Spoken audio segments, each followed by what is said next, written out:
Alrighty, I wanted to give you some information on asking cross-examination questions. This is by far probably the most challenging part of a debate. It's also the thing that is probably the most important. The vast majority of debates are won or lost during the cross-examination time. So it's crucially important that you understand what is in here and how to go about and make this successful. Now, first and foremost, the questioner versus the person asking or answering the questions. So if you are the questioner, there are three different types of questions you should ask during cross-examination. They're going to be written right through here. So the first one is ask questions which are used to clarify arguments. So maybe they said something and you're not exactly sure where they're going with that. Ask questions to clarify their arguments. For example, what was your second point? What program are you supporting? Are you for or against reforming welfare? You're trying to figure out exactly what they're saying so that you can come back and counter against them later on in the debate. You're not trying to go for the kill shot yet. You're trying to come back for it later.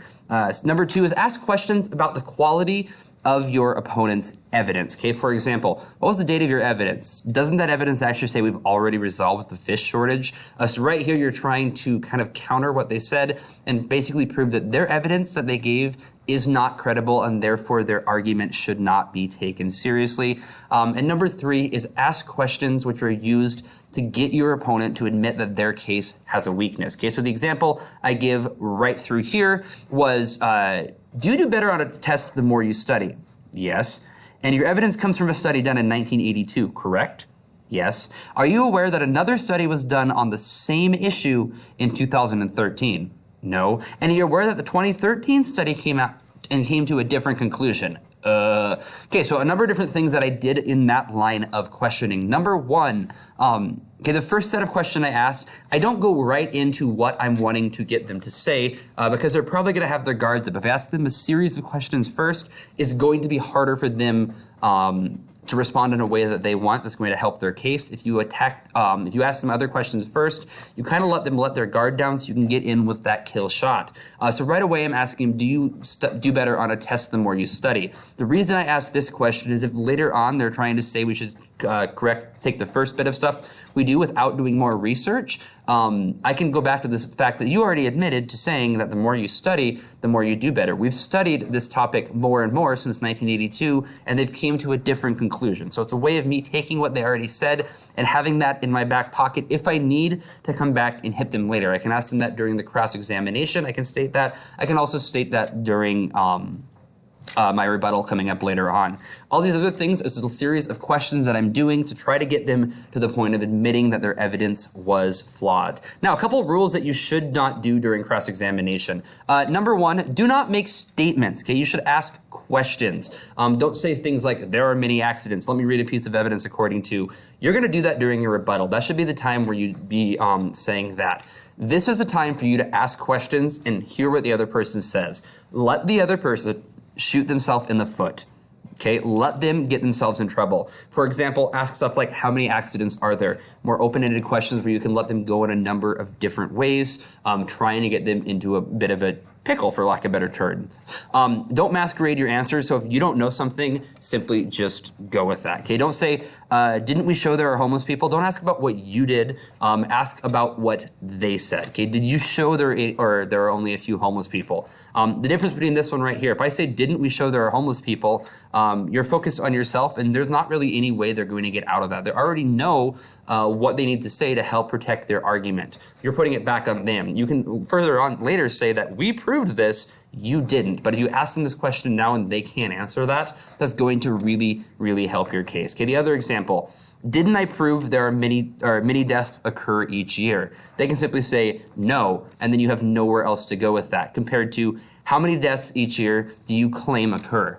Now, they have to give you an actual number here. If they do, you can debate that actual number and debate the credibility of their evidence. If they don't, their argument falls apart and their debate looks incredibly weak. That is why you should be asking questions in this format. Third, it is important to be courteous. Debate is not a just sit down and scream at each other. This is a chance to have a conversation and to figure stuff out, okay? Stuff like this. Is the Clinton administration acting on poverty? Yes, it is.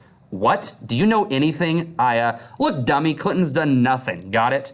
That's not what you should be doing. You should not be insulting the other person. You want to destroy them with arguments. Do not destroy them with insults, destroy them with arguments. Compared to the Clinton administration acting on the poverty issue. Yes, it is. Do you have any evidence to support your answer? Yes. What does that support? Okay, you're trying to get them to actually state what evidence they have. Get them to the point where they have no way to actually respond to what they're saying. Don't cut off your opponent. Let them speak. They are going to be in a position where they're going to back themselves into a corner if you are asking the questions correctly. Let them back themselves into that corner. If you cut them off, you don't let them do that. There is a point to cut them off when they're saying something that's not going to help your case, and it is your chance during the cross-examination. That might be a good chance to start cutting them off, but otherwise, do not do that. Do give your opponent a chance to answer the question. You're going to get nothing out of this if you just ask question after question after question after question. You need to hear what they have to say. This is the chance for you to ask them questions that's going to help your argument and hurt theirs. If you don't let them speak, you're not really doing much of that one. Don't ask several questions at once. Ask a number of questions and let them respond. You are more than welcome to ask yes or no questions a bunch at once to try to catch them off guard and get them in a kind of run where they have to just yes, yes, yes, yes, yes, and then say yes to something they shouldn't be, but don't just start at that, okay? One question at a time, lead them along the way. Respond to the question, let them respond to what's being saying, okay? As a respondent, if you're the person being asked questions, give clear, specific, and concise answers. Don't go rambling on forever, simply answer the question. There is a little bit of strategy about rambling on to not let them have a chance to speak, but answer and just kind of shut up. Most likely, the more you're going to be talking during this time period is going to hurt you, so the less you can say during your cross-examination off the cuff, the better. Okay, some examples you can see right on here. I'm not going to read them off because you can read these for you right through here. General rules for the person responding. Okay, don't be rude. Answer the question. What is the date of your evidence? Look, this newer than your evidence. Your evidence so old it belongs in a nursing home. Burn. Do stuff like, what's the date of your evidence? Okay, 1999. Respond. Don't necessarily go on the attack right away. Don't give long treaties. Just answer the question. Okay, say exactly what the question is and then stop talking. Let them continue to ask questions as you're going to be going through. Okay, you can see the rest of the stuff right through here. Don't respond with a question with a question. Let them ask you questions. Respond to those questions. Comments, anything like that, please put them down below. Otherwise, I will talk to you later. For now, good luck.